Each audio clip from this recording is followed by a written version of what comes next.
Assalamualaikum warahmatullahi wabarakatuh. Saya Dea. Di sini saya bersama partner saya Arpan Doli akan membahas mengenai anatomi kross-seksional dan patofisiologi pada muskuloskeletal.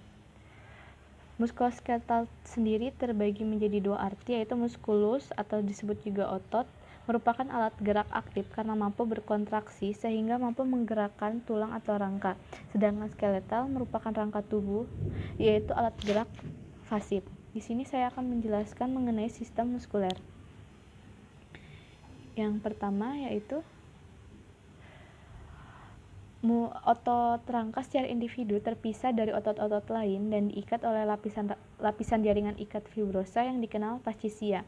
Fascia juga melapisi epimysium. Fascia mengelilingi setiap otot dan dapat membentuk tendon. Serat tendon dapat terjalin dengan serat tulang untuk menempelkan otot pada tulang. Otot dipisahkan menjadi kompartemen kecil oleh lapisan lain yang dikenal sebagai perimysium. Kompartemen tersebut yaitu muskel fasciculus. Kumpulan kompartemen ini membentuk lapisan tipis yang disebut endomysium. Lalu ketika muscle fibers diperbesar akan menampakkan retikulum sarkoplasma dan tubulus T. Ini tujuannya itu mengaktifkan kontraksi otot ketika distimulasi dan ketika filamen aktin dan miosin bertumpang tindih. Di sini saya akan menjelaskan mengapa itu terjadi pada slide selanjutnya. Di sini dapat kita lihat tendon melekat pada tulang, tendon sebagai perantara otot dan tulang. Lalu di dalam otot rangka terdapat kumpulan otot fibers. Lalu ketika otot fiber itu diperbesar akan terlihat myofibril. Myofibril ini terdapat dua komponen utama, yaitu pita I dan pita A. Pita I yaitu pita cahaya dan pita A adalah pita gelap. Pada saat serabut otot berkontraksi terjadi perubahan panjang zona Z dan zona H. Ketika zona Z yaitu terdapat filamen aktin dan zona H terdapat filamen miosin. Dan ketika kedua filamen ini saling bertumpang tindih akan menghasilkan kontraksi sarkomer. Saya akan menjelaskan mengenai stimulus, kontraksi, dan relaksasi. Otot rangka diselubungi oleh efektor kontrol motor neuron. Setiap serat otot rangka terhubung secara fungsional ke akson neuron motorik. Koneksi fungsionalnya dinamakan sinapsis. Di sinapsis, neuron berkomunikasi dengan sel lain dan melepaskan neuron transmitter. Neuron transmitter ini disebut asetilkolin. Disintesis dalam sitoplasma neuron motorik, asetilkolin dilepaskan ke celah sinaptik antar akson neuron motorik dan pelat ujung motorik. Dengan cepat berdifusi, berikatan dengan reseptor protein tertentu dalam membran serat otot, menstimulasi influx otot. Influx mencapai retikulum sarkoplasma dan membuat ion kalsium. Kalsium dilepaskan ke dalam sitoplasma, lalu dimulailah siklus kontraksi di mana troponin dan tropomyosin berinteraksi untuk membentuk hubungan antara filamen aktin dan miosin. Yang tadi saya jelaskan, filamen aktin dan miosin ketika bertumpang tindih akan menghasilkan kontraksi sarkomer. Sedangkan relaksasi otot disebabkan oleh dekomposisi asetilkolin melalui enzim asetilkolinesterase.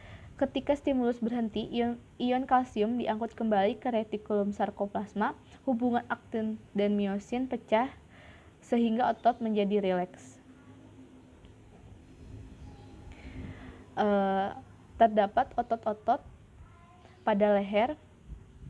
Otot yang ada pada bagian leher yaitu otot longus capitis dan rectus capitis untuk berputar dan melenturkan kepala. Sejumlah otot posterior membantu dalam rotasi dan perluasan kepala. Sedangkan pada otot wajah, otot yang berada pada wajah juga dipersarapi oleh berbagai saraf kranial. Jadi setiap otot terdapat beda-beda persarafan kranialnya. 6 otot yang menempel pada bola mata memungkinkan berputar di dalam orbit ke berbagai arah. Selanjutnya, pada lidah terdapat beberapa otot yang juga sangat penting dalam mengunyah dan berbicara. Menelan adalah proses kompleks yang melibatkan kontraksi terkoordinasi dari banyak otot langit-langit mulut, faring, dan laring. Otot pada toraks, selama bernapas, gerakan utama yang dihasilkan oleh kontraksi diafragma. Diafragma yaitu otot yang berbentuk kubah yang terletak di dasar rongga dada. Saraf phrenikus mengintervasi diafragma. Otot-otot pernafasan lainnya termasuk otot-otot skalen yang mengangkat dua tulang rusuk pertama selama inspirasi dan otot interkostal eksternal dan internal.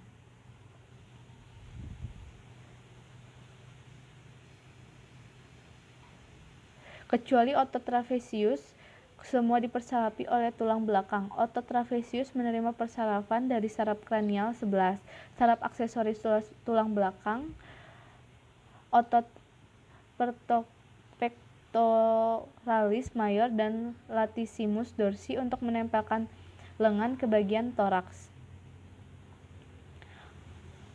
Lalu terdapat otot anconeus menstabilkan siku dan ekstensi. Otot brachioradialis untuk melenturkan.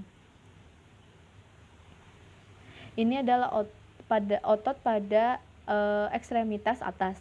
Ada otot pada bahu, pada tangan, dan pada lengan. Terdapat otot pada abdomen dan peritoneum. Otot coccygeus dan otot levator ani membentuk dasar panggul. Pada pria, otot bulbus spongiosum mengkonstruksi uretra dan membantu ereksi penis. Pada wanita, ini menghasilkan ereksi klitoris.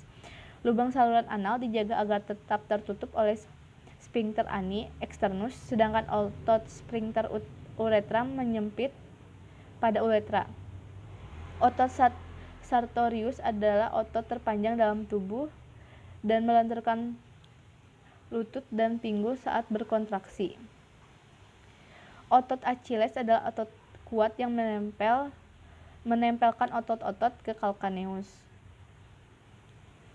Ini adalah otot yang terdapat pada ekstremitas bawah. Ada otot pada tibia fibula, ada pada kaki, dan ada pada femur. Untuk menggerakkan rangka terdapat 3 bagian, yaitu otot, tendon, dan ligamen. Otot seperti yang tadi sudah dijelaskan. Lalu tendon adalah tali atau urat daging yang kuat yang bersifat fleksibel yang terbuat dari fibros protein. Tendon berfungsi melekatkan tulang dengan otot atau otot dengan otot. Berdasarkan cara melekatnya, pada tulang tendon dibedakan menjadi 2. Ada origo. Origo merupakan tendon yang melekat pada tulang yang tidak berubah kedudukannya ketika otot berkontraksi. Insersio merupakan tendon yang melekat pada tulang yang bergerak ketika berkontraksi. Sedangkan ligamen membungkus tulang dengan tulang yang diikat oleh sendi, berfungsi untuk menyokong dan memperkuat sendi. Ada dua tipe ligamen, yaitu ligamen tipis merupakan ligamen kolateral yang ada di siku dan lutut. Ligamen ini memungkinkan terjadinya gerakan. Yang kedua yaitu ligamen jaringan elastik kuning, merupakan ligamen yang dipererat oleh jaringan yang membungkus dan memperkuat sendi, seperti pada tulang bahu dan tulang lengan atas. Tadi pada otot terdapat 3 jenis otot, yaitu otot jantung, otot rangka, dan otot polos. Otot jantung mempunyai gerakan involunter, lalu tujuannya yaitu mempertahankan pompa jantung. Sedangkan pada otot rangka mempunyai gerakan volunter, melekat pada tulang, berkaitan dengan saraf motorik. Lalu pada otot polos tidak berlurik dan involunter, terdapat hampir di semua organ. Selanjutnya sistem skeletal akan dijelaskan oleh partner saya Arpandoli. Baik, terima kasih kepada rekan saya. Saya akan menjelaskan sistem skeletal. Sistem skeletalnya yaitu sistem rangka yang tersusun atas tulang-tulang. Tulang-tulang sebagai alat bergerak pasif kan hanya mengikuti kendali otot. Tubuh memiliki 206 tulang yang membentuk rangka. Dan itu juga sistem skeletal bisa berfungsi sebagai penyangga tubuh, penyimpan mineral, produksi sel darah merah, pelindung gerak, pelindung dan penggerak. Dan ada juga sistem skeletal terdiri dari tulang dan sendi. Klasifikasi tulang berdasarkan lokasi dan fungsi.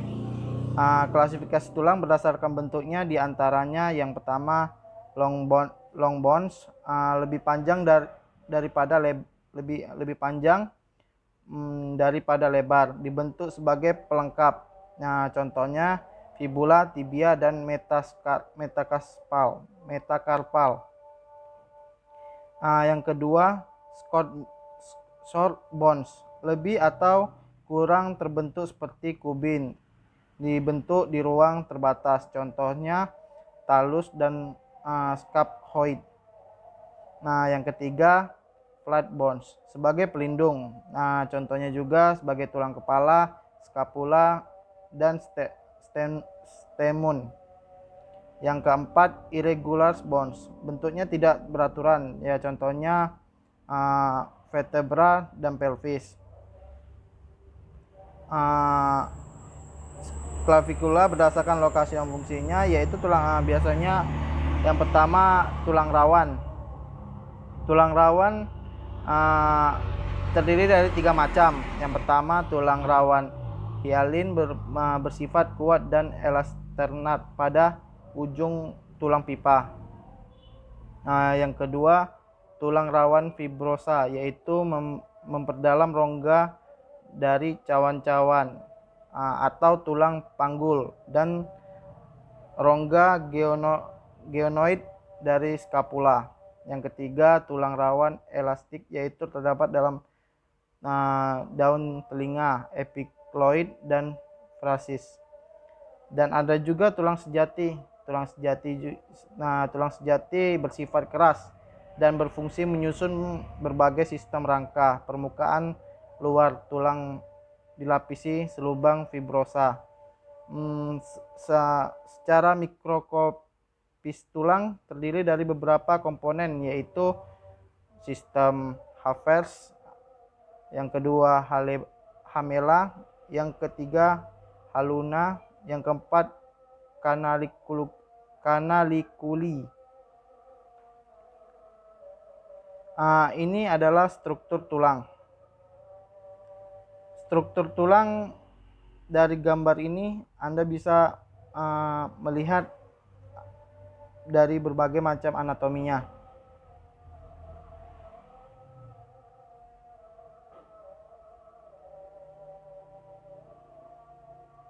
Sel penyusun, baik saya akan melanjutkan, yaitu sel penyusun tulang. Sel penyusun tulang yaitu terdiri dari osteosit, yang kedua osteoblast, yang ketiga osteoklast. Saya akan menjelaskan tentang osteosit. Osteosit yaitu sel-sel tulang dewasa yang bertindak sebagai lintas untuk pertukaran kimiawi melalui tulang yang padat. Nah, yang kedua osteoblast. Osteoblast yang merupakan sel tulang muda yang menghasilkan jaringan osteosit dan mengkresikan fosfatas dalam pengendapan kalsium dan fosfat ke dalam matriks tulang. Yang terakhir yaitu osteoklast. Osteoklast yaitu sel-sel tulang dewasa yang bertindak sebagai lintas untuk pertukaran kimiawi melalui tulang yang padat.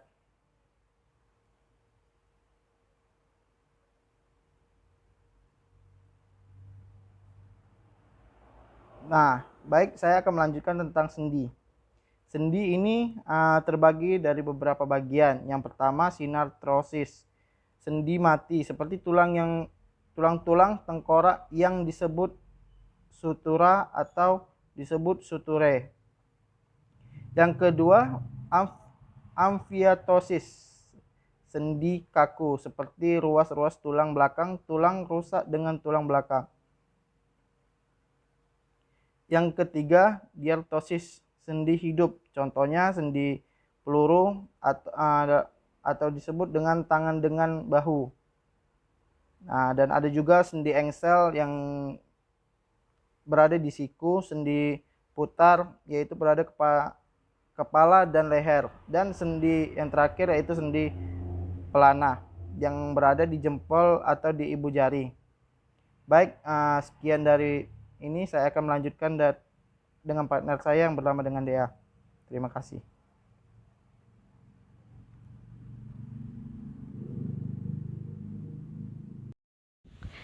Terdapat patologi pada muskuloskeletal. Yang pertama yaitu ruptur, lalu selanjutnya bicep injury, low back pain, fibromyalgia sarcoma, fraktur, dan muskuloskeletal disorder. Pada muskuloskeletal disorder, penyakit ini terjadi akibat bagian tubuh meregang terlalu jauh, mengalami tubrukan secara langsung, ataupun karena kegiatan lainnya yang mengakibatkan kesalahan pada sistem otot dan tulang. Musculoskeletal disorder dapat terjadi pada low back region, intervertebral disc, neck, elbow, maupun shoulder. Ini adalah gambaran anatomi kranialnya dari patologi muskuloskeletal. Yang pertama yaitu patologi ruptur ACL pada kidney joint. Di sini terdapat gambaran potongan sagittal sequence 1 weighted MRI dengan dilakukan pengukuran pada proximal tibia dengan menggunakan metode gabungan. Hasil dari robekan didapat 5 cm. Lalu yang kedua yaitu patologis bicep injury pada kidney joint. Pada gambaran ini menggunakan potongan sagittal. Panah biru di sini menunjukkan ruptur pada bicep. Lalu selanjutnya patologi LBP atau low back pain. Pada citra ini merupakan T2 weighted MRI dengan potongan sagittal. Kelainan berupa low back pain tampak pada anak panah. Di sini terdapat penyempitan pada saraf intervertebralis. Selanjutnya, di sini ada potongan koronal pada shoulder dextra yang menampakkan muscle supraspinatus dan tendon insertio. Selanjutnya, terdapat potongan aksial citra MRI yang menunjukkan anatomi pada lumbar spine. Terdapat otot-otot yang berada di sekitar tulang belakang. Bisa dilihat otot-otot yang berada pada tulang belakang. Terima kasih perhatiannya. Saya dan Arpan mengucapkan